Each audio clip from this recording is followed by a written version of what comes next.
السلام عليكم ورحمة الله تعالى وبركاته. إخواني وأخواتي في كل مكان. بلاطو جزائري البارح الساعر. علاش يقولك تيديروا الفرزية، يعني بالمعنى الدارجي المغربي.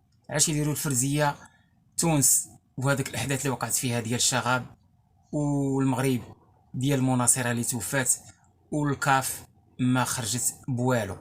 خرجت قالك بإعلان ما ساوي والو، وقال لك خصها يعني الموت ديال المغربيه المناصره اللي ما تما، خاص الكاف ما تعطيش يعني كان 2025 المغرب، وخصها تخرج لتونس وتعطيهم عقوبات.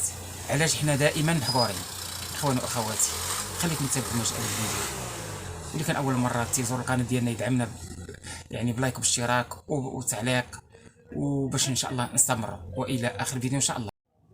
مشاهدي الكرام، اكيد سمعتوا الحسره ديالهم على الكاف علاش ما خرجتش، واكيد سمعتوا المحللين اللي معاه قالوا ليه علاش ما خرجوش. حنا باغيين نزرعوا شي واحد من بيناتهم باش حنا يكون عندنا مستقبل في وسط الكاف.